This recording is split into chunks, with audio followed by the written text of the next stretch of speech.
Deep beneath the scorched limestone of the Theban hills, a secret lies buried in the dark. For 1,000 years, the most powerful monarchs on earth built mountains of stone to demand immortality. Their pyramids towered over the Nile, monumental testaments to human ambition. But pyramids were not eternal. They were giant billboards advertising unfathomable wealth to anyone brave enough to break in. So 3,500 years ago, the pharaohs did something radical. They abandoned the skyline. They descended into the shadows of a barren, sun-bleached valley, guarded by a peak shaped like a natural pyramid, Al-Qurn. Here, in total secrecy, workmen labored by flickering oil lamps to carve subterranean palaces into the bedrock. They called it the Valley of the Kings. It was designed to be inviolable, invisible, and eternal. A sacred fortress where gods could sleep undisturbed until the end of time. Yet as the last slab of rock was sealed and buried under mountain scree, a terrifying truth hung in the desert air. The very measures taken to hide the ultimate wealth of the ancient world would unleash a desperate war of greed, torture, and sacrilege. A war that is far from over. To protect their journey to the underworld, the royal architects engineered a labyrinth of deception. They did not build simple graves. They constructed lethal, psychological mazes. Descents carved at steep, dizzying angles plunge hundreds of feet into pitch darkness. Midway down these subterranean shafts, excavators dug massive vertical drop pits, treacherous well chambers up to 30 feet deep, designed to swallow unsuspecting intruders in complete blackness, while simultaneously capturing sudden flash floods that threatened the sacred rooms. Beyond these abysses lay plastered, painted walls designed to look like solid rock, masking hidden turnings, concealed ramps, and sealed doorways. Overlaying these physical barriers was a net of terrifying spiritual dread. Written upon the walls were not mere decorations, but ancient spells from the Book of Gates in the Amduat. Decrees etched in stone declared that any man who entered with evil intent would face the wrath of the gods. Their names erased from history, their souls devoured, their bodies consumed by divine fire. For generations, the world believed these tombs were unbreachable. The pharaohs slept in golden silence. But no lock ever forged can withstand the agony of human starvation or the madness of human greed. The greatest threat to the valley did not come from foreign invaders or desert nomads. It came from within. By the late New Kingdom, as the Egyptian empire fractured and inflation crippled the land, the very men entrusted with building and guarding the tombs turned against their gods. The royal tomb builders living in the nearby village of Deir el-Medina, artisans who possessed the blueprints of the underworld, began selling the secrets of the dead. We know this not from legend, but from court transcripts preserved on ancient papyri.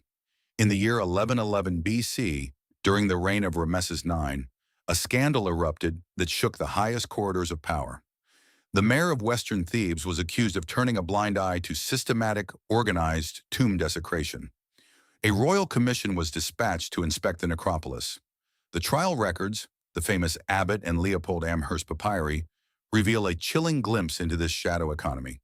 A stonemason named Amon Panofer was arrested and subjected to brutal interrogation, his hands and feet beaten with wooden rods.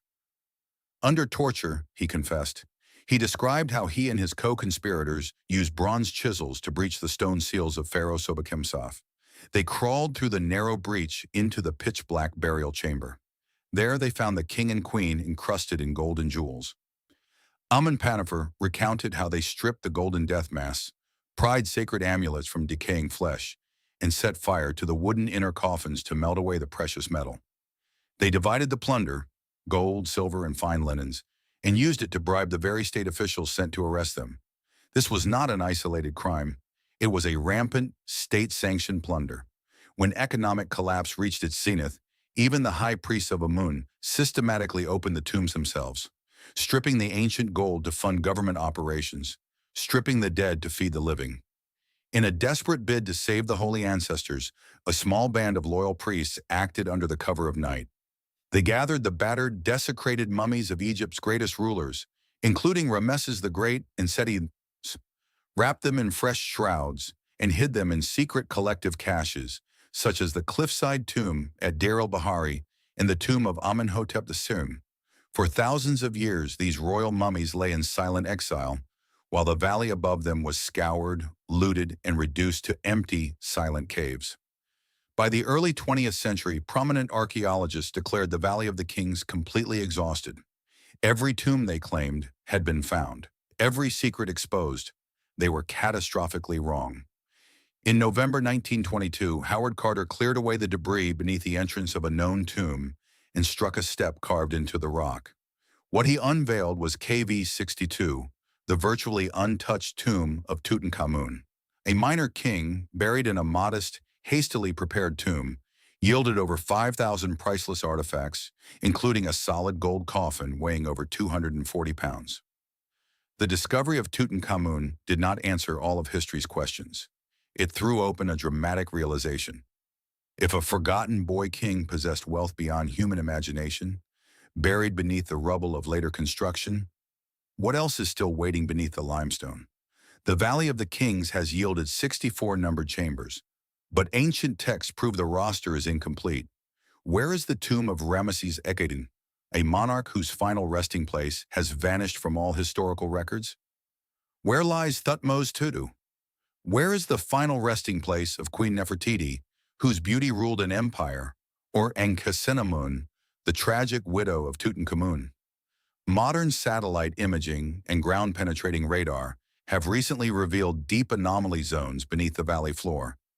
Unexcavated fissures, some sealed man-made cavities, and subterranean voids buried beneath millions of tons of fallen rock.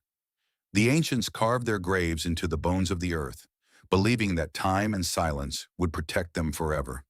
They fought against robbers, against floods, against the oblivion of memory, and though centuries of plunderers broke their seals, the desert has not surrendered all its secrets. Deep beneath the sun-bleached rock, wrapped in 3,000 years of darkness, the ultimate treasure of the pharaohs is still down there, waiting for the light to touch it once again.